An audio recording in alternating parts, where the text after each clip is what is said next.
نحمده ونصلي على رسوله الكريم اما بعد فاعوذ بالله من الشيطان الرجيم بسم الله الرحمن الرحيم سبح لله ما في السماوات والارض وهو العزيز الحكيم صدق اللہ العظیم۔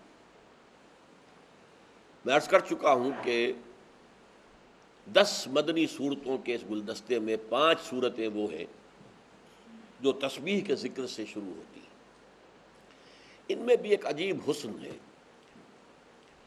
ابھی جو سورہ حدید ہم شروع کر رہے ہیں اس میں فرمایا سبح للہ ما فی السماوات والارض، دوبارہ وما فی الارض نہیں کہا، ابھی یہاں مختصر ہے۔ پھر 2 صورتوں میں جن میں سے سورہ حشر اور سورہ صف سبح للہ ما فی السماوات وما فی الارض۔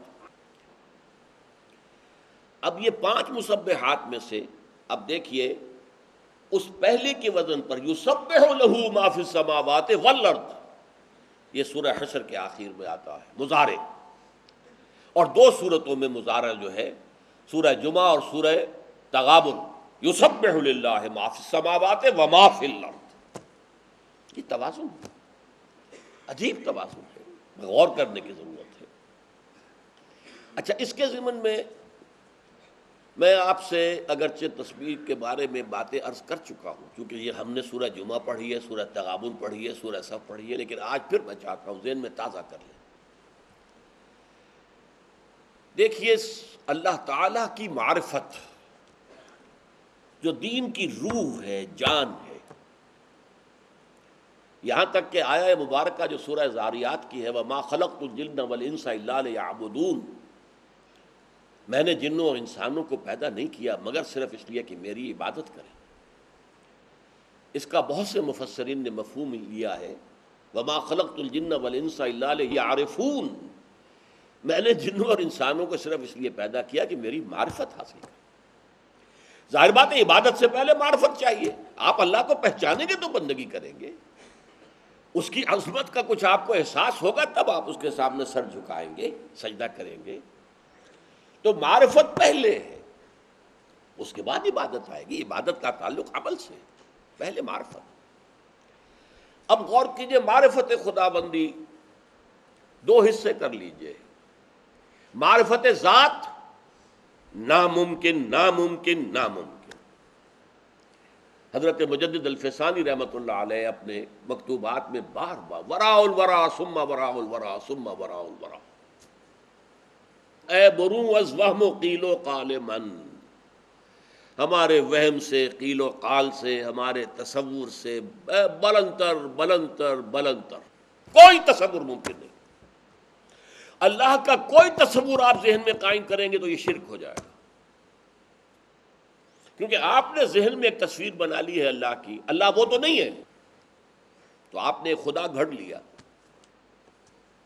اقبال کہتا ہے، خیر اس کا بڑا اونچا فلسفیانہ شعر ہے یہ، لیکن یہاں اس کا اطلاق ہوگا می تراشد فکر ما ہردم خداوند دیگر، میرا فکر، میری سوچ ہردم ایک نیا خدا تراشتی رہتی ہے۔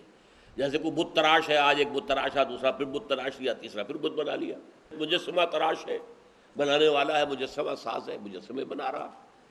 می تراشد فکر ما ہردم خداوند دیگر، ایک نیا سے نیا خدا جو ہے، میرا فکر، میری سوچ، میرا تصور، میرا وہم، یہ ایک خدا کو بناتا رہتا، لیکن وہ شرک اور کفر ہو جائے گا۔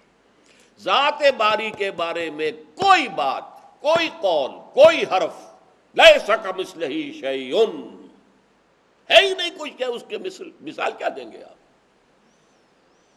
البتہ اس کی جو ساری معرفت ہے وہ غور کیجئے اور اس کو 2 حصوں میں تقسیم کر لیجئے۔ پہلے میں نے کہا معرفت ذات وہ ہمارے آؤٹ آف باؤنڈس، ہمارے دائرہ کار سے، ہمارے فہم سے، ادراک سے باہر ہے، وراء الورا ثم وراء الورا ثم وراء الورا۔ اب یہ ہے کہ صفاتی معرفت کے بھی 2 طریقے ہیں۔ ایک تو یہ تصور کہ وہ ہستی ہر عیب، ہر ضعف، ہر احتیاج، ہر تقصیر، ہر کوتاہی سے پاک ہے، اعلیٰ ہے، عرفہ ہے، منزہ ہے۔ یہ ہے منفی تصور. منفی تصور، نہ اس میں کوئی عیب ہے، نہ اس میں کوئی کمی ہے، نہ اس میں کوئی کمزوری ہے، نہ اس میں کوئی احتیاج ہے، نہ اسے کوئی ضرورت ہے. ہر شے کی نفی، کوئی ضعف نہیں، کوئی کمی نہیں، کوئی تقصیر نہیں، کوئی کوتاہی نہیں، کوئی احتیاج نہیں، کوئی ضعف نہیں. اس کا نام ہے تسبیح، پاک قرار دینا. ہر کمزوری سے، ہر عیب سے، ہر تقصیر سے، ہر ضعف سے، ہر احتیاج سے پاک ہے، اعلیٰ ہے، عرفہ ہے، منزہ ہے. اور مثبت پہلو کیا ہوگا؟ ہر خیر جس کا ہم تصور کر سکیں، ہر خوبی جس کا ہم تصور کر سکیں، وہ اس کی ذات میں موجود ہے بتمام و کمال.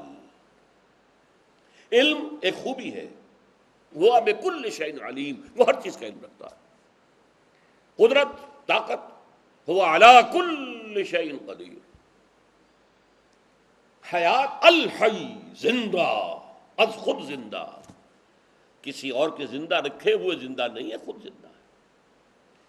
اب یہ ہے، اس کو کہتے ہیں، ایک ہے منفی تسبیح، ایک ہے مثبت تحمید. تحمید، حمد کیا ہے؟ کہ اللہ میں ساری خوبیاں، سارے کمالات جس کا بھی تصور کیا جا سکتا ہو، ہر خوبی، ہر کمال بتمام و کمال موجود ہے. اسی کو حدیث میں کہا گیا ہے التسبیح نصف المیزان. تسبیح سے معرفت ربانی کی میزان آدھی پر ہو جاتی ہے. وہ الحمدللہ تملأہ، اور جب الحمدللہ کہہ دے تو وہ میزان بھر گئی، پرڑا بھر گیا. منفی مثبت، التسبیح نصف المیزان والحمدللہ تملأہ. ایک یہ انداز ہے تسبیح و تحمید. اچھا، ایک دوسرا انداز ہے صفات کے اعتبار سے. اب جو صفات ہے اس کی کمال ہے، صفات کمال، ان کے بارے میں بھی نوٹ کیجئے.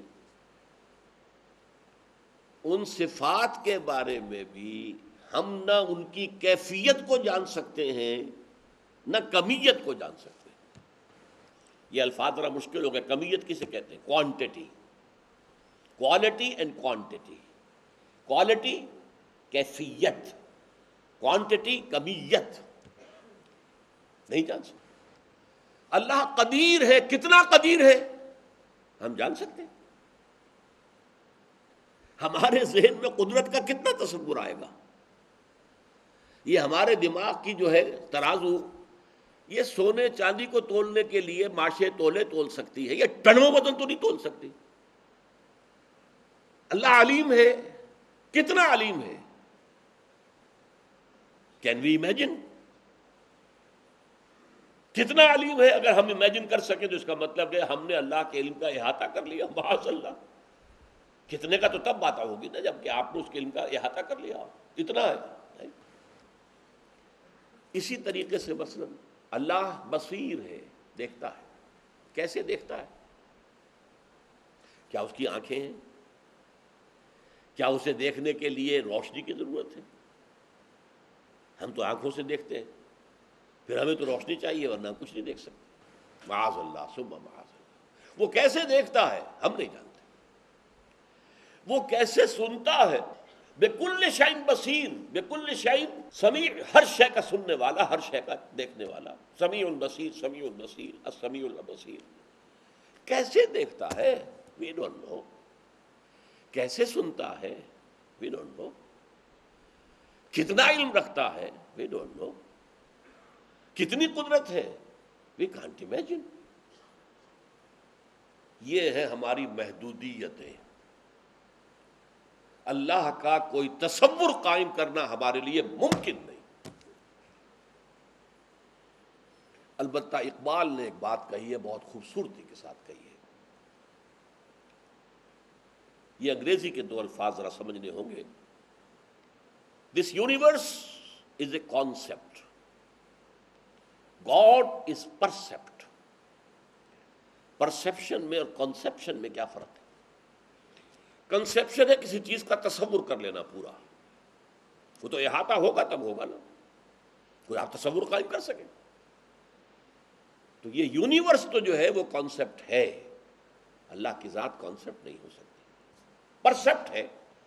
پرسیپٹ کہتے ہیں کسی چیز کی پرسیپشن، محسوس کر لینا کہ ہے۔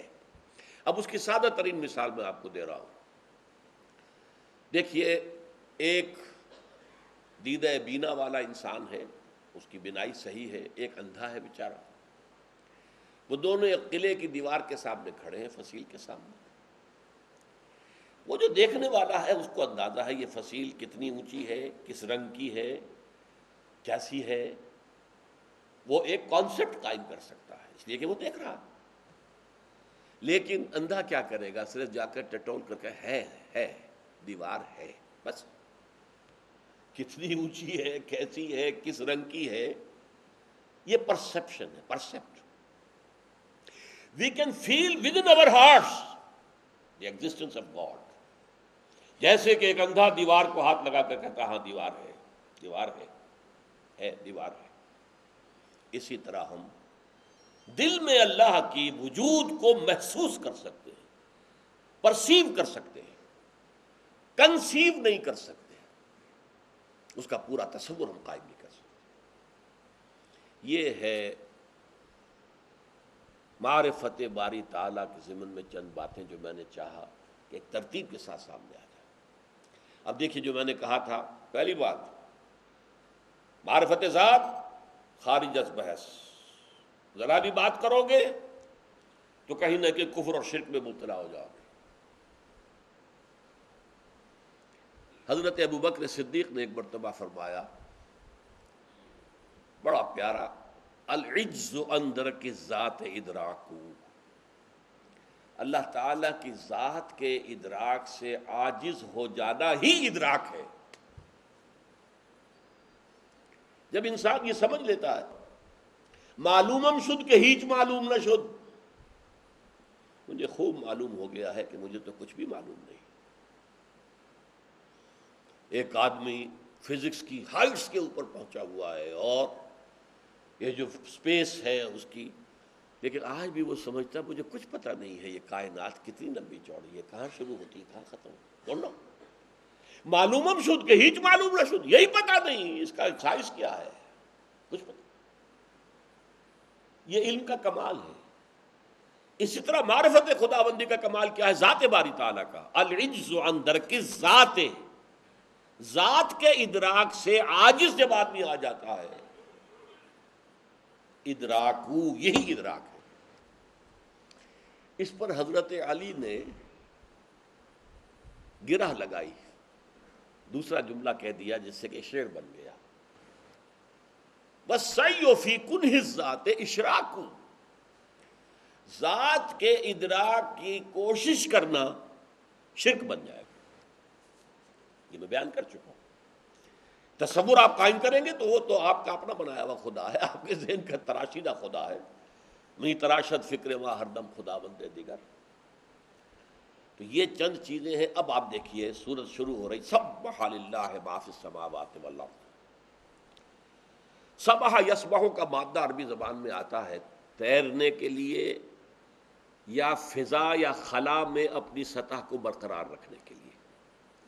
پانی پر، دریا پر، سمندر پر کوئی چیز چل رہی ہے سطح کے اوپر، ڈوب نہیں رہی، تو اسے ہم تیرنا کہتے ہیں۔ فضا میں، خلا میں کوئی شے اپنے بلندی پر برقرار ہے تو یہ بھی سبح یسبح ہے۔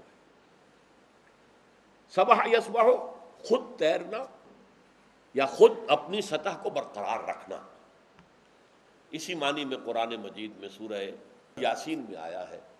تمام سیارے، اور جنہیں ہم ستارے کہتے ہیں وہ بھی سیارے ہیں، سکون محال ہے قدرت کے کارخانے میں، سبات ایک تغیر کو ہے زمانے میں، یہ سب تیر رہے ہیں، کل فی فلک یسبحون، یہ سب کے سب اپنے اپنے مدار میں تیر رہے ہیں۔ یہ تو ہوا فعل لازم، اور فعل متعدی بنے گا تیرانا، باب تفعیل تسبیح، تیرانا۔ کیا معنی؟ کسی شے کو پانی کی سطح پر برقرار رکھنا کہ وہ ڈوبنے نہ پائے، کسی شے کو فضا یا خلا کے اندر برقرار رکھنا کہ وہ نیچے گرنے نہ پائے۔ اللہ کو اس کے اصل مقام رفیع پر برقرار رکھنا اپنے ذہن کے اندر، کہیں گرنے نہ دینا کہ اس کے ذات کے ساتھ کوئی عیب، کوئی نقص، کوئی کمزوری، کوئی ضعف، کوئی احتیاج، کوئی تقصیر کسی درجے میں بھی تمہارے ذہن کے اندر وابستہ ہو گئی تو یہ تسبیح کی نفی ہو جائے گی۔ سبح للہ ما فی السماوات والارض، جیسا کہ میں نے کہا آگے 2 دفعہ آئے گا ما فی السماوات وما فی الارض، یہ صرف جو ہے ایمفیسس میں اضافے کے لیے ہے، لیکن اللہ کی اس کائنات کی ہر شے تسبیح کر رہی ہے۔ کس طرح؟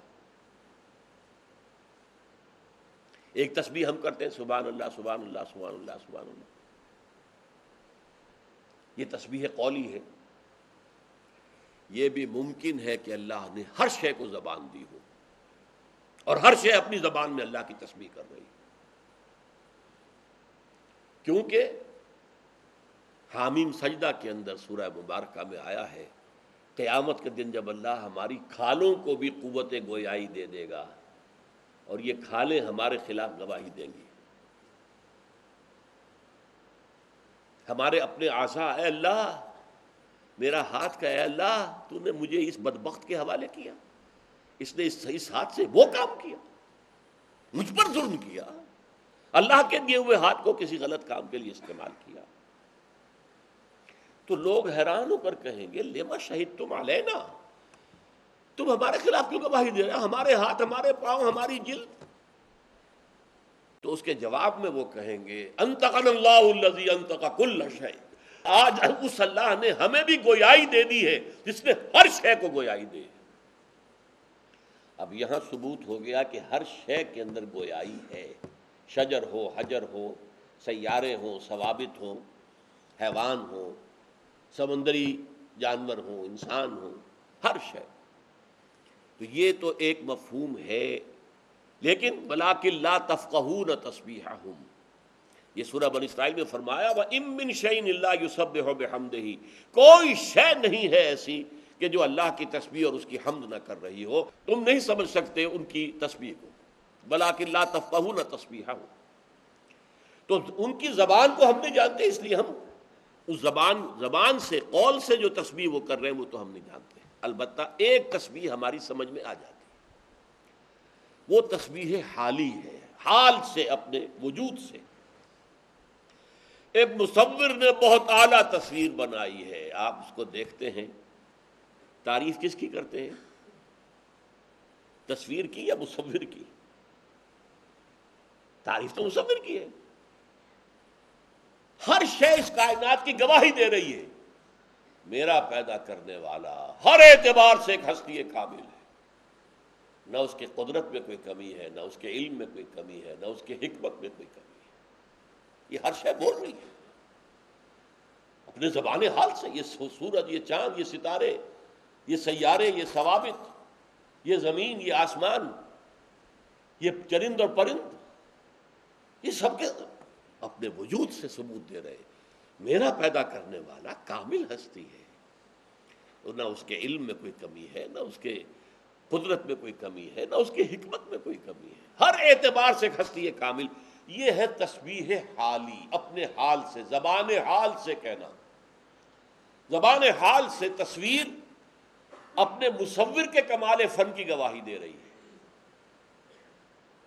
زبان حال سے کوئی اچھی شاعری اپنے شاعر کے قادر الکلام ہونے کا ثبوت دے رہی ہے، گواہی دے رہی ہے۔ یہ تسبیح حالی ہے جو ہماری سمجھ میں آتی ہے، لیکن میں نے پہلے بھی عرض کر دیا کہ یقیناً وہ دوسری تسبیح بھی ہے، تسبیح قولی بھی ہے، جو ہماری سمجھ میں نہیں آتی، اس لیے کہ قرآن کے ثبوت دے رہا ہوں۔ اِن مِّن شَيْءٍ إِلَّا يُسَبِّحُ بِحَمْدِهِ وَلَٰكِن لَا تَفْقَهُونَ تَسْبِيحَهُمْ، سورہ بنی اسرائیل۔ کوئی شے نہیں ہے جو اللہ کی تسبیح و تحمید نہ کر رہی ہو، یہ بتا چکا ہوں آپ کو۔ تسبیح اور حمد مل کر اللہ کی معرفت مکمل ہو، پاک ہے، اعلیٰ ہے، عرفہ ہے، منزہ ہے، ہر عیب سے، ہر نقص سے، ہر کوتاہی سے، ہر تقصیر سے، ہر ضعف سے، ہر احتیاج سے، اور متصف ہے تمام صفات کمال سے، ہر خیر، ہر خوبی، ہر کمال اس کی ذات میں بتمام و کمال موجود۔ وَإِن مِّن شَيْءٍ إِلَّا يُسَبِّحُ بِحَمْدِهِ، یہ دونوں الفاظ ساتھ ساتھ آتے ہیں۔ سبحان اللہ و بحمدہ سبحان اللہ العظیم. آپ کو معلوم ہے یہ آخری جو حدیث ہے بخاری شریف کی، کلمتان حبیبتان الی الرحمن ثقیلتان فی المیزان خفیفتان علی اللسان سبحان اللہ و بحمدہ سبحان اللہ العظیم. جب مدارس میں ختم بخاری کا جو ہوتا ہے فنکشن تو اس حدیث کا درس دیا جاتا ہے. دو کلمے ایسے ہیں جو زبان پر بڑے ہلکے ہیں، میزان خداوندی میں بہت بھاری ہے اور اللہ کو بہت محبوب ہے. سبحان اللہ و بحمدہ سبحان اللہ العظیم، تسبیح اور تحمید کے ساتھ ساتھ. سبح للہ ما فی السماوات والارض وہو العزیز الحکیم. دوسری بات اب یہ نوٹ کیجئے پہلی آیت میں العزیز الحکیم، یہ جو اللہ کے دو اسماء ہیں. دیکھیے اسماء اور صفات میں فرق کیا ہے. عزیز حکیم ہوتا نکرہ کی صورت میں تو ہم ان کو کہتے ہیں صفات. جیسا کہ آپ کو معلوم ہے کہ ایمان مجمل میں کیا الفاظ آتے ہیں؟ آمنت باللہ کما ہوا باسمائہ و صفاتہ وقبلت جمیع احکامہ اقرار باللسان و تصدیق بالقلب.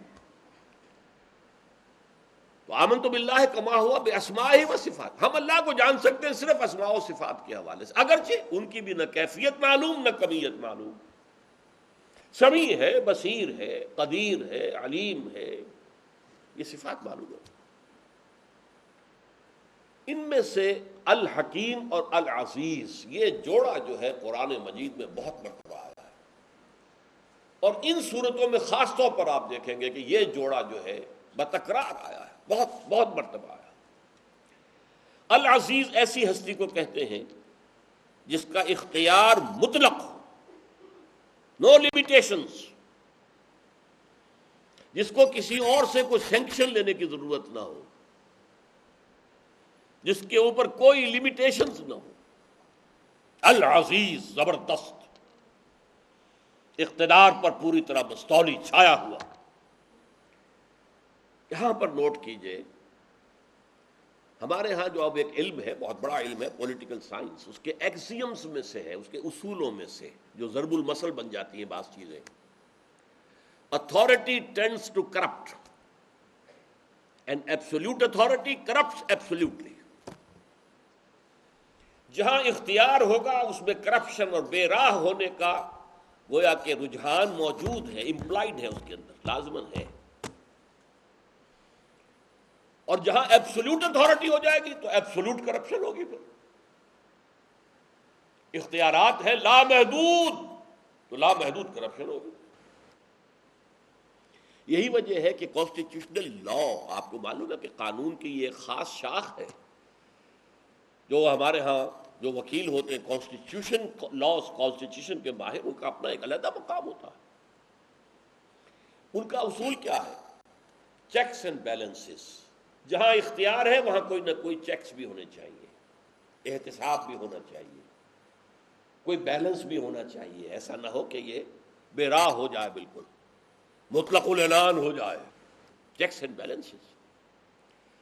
اللہ تعالی کی ذات وہ ہے جو مقتدر مطلق، مختار مطلق، العزیز، اس پر کوئی چیک اور کوئی بیلنس نہیں. باہر سے نہ کوئی چیک ہے نہ بیلنس ہے. میرے پاس ایک دفعہ آئے تھے یہاں کے امریکن کونسلیٹ کے پولیٹیکل آفیسر، وہ مجھ سے پوچھنے آئے تھے خلافت کا آپ کو مطلب کیا ہے آپ کے نزدیک. خیر میں نے وہ اب وقت نہیں ہے، میں نے بیان کیا. وہ بہت مطمئن ہوئے تھے اس سے، میری گفتگو سے کہ بات واضح ہو گئی. تسلیم کریں نہ کریں بات سمجھ میں آ گئی. انہوں نے کہا ہمارے ہاں قانون اور دستور کا اصل الاصول یہ ہے کہ ہر شخص چور ہے، ہر شخص بے ایمان ہے، ہر شخص خائن ہے. لہذا قانون ایسا بناؤ کہ کہیں کوئی لوپ ہول نہ ہو. فرض کیجئے کوئی چور نہیں ہے تو کوئی حرج نہیں، اس کے اوپر بھی وہ چیکس اینڈ بیلنسز رہیں گے. لیکن چور ہو سکتا ہے نا بدبخت، تو چیکس اینڈ بیلنسز نہیں ہوں گے تو وہ تو کر کچھ دے گا جو کچھ چاہے گا. تو ہمارا دستور تو بنتا اس اصول پر ہے کہ ہم سمجھتے ہیں کہ potentially every human being is dishonest. Every human being is dishonest. تو تو ہمیں تو دستور کے اندر چیکس اینڈ بیلنسز رکھنے ہوتے. تو یہاں آپ دیکھیے العزیز اور اس کے بعد الحکیم. ایک ہی چیک ہے اللہ پر، لیکن یہ اس کا اپنی ذات کا ہے کہ جہاں وہ مطلق العنان ہے وہاں وہ الحکیم بھی ہے، کمال حکمت والا. اس کا اختیار حکمت کے ساتھ استعمال ہوتا ہے. پہلے میں کبھی غلطی کر بیٹھتا تھا کہ اس کا اختیار حکمت کے تحت استعمال ہوتا ہے. یہ غلط بات ہے. اللہ کا ہر اسم، اللہ کا حق کی ہر صفت مطلق ہے، کسی ایک کے تابع نہیں ہے، ایک دوسرے کے تابع نہیں، ساتھ ہے. یہ سب کے سب ہمہ وقت ساتھ ہیں. ساتھ ہم کہہ سکتے ہیں، تابع نہیں کہہ سکتے. اللہ کا اختیار مطلق اس کی حکمت کاملہ کے ساتھ ہے. لہذا یہ حکمت کاملہ، اس کا کوئی کام حکمت کے بغیر نہیں ہوتا، حکمت سے خالی نہیں ہوتا.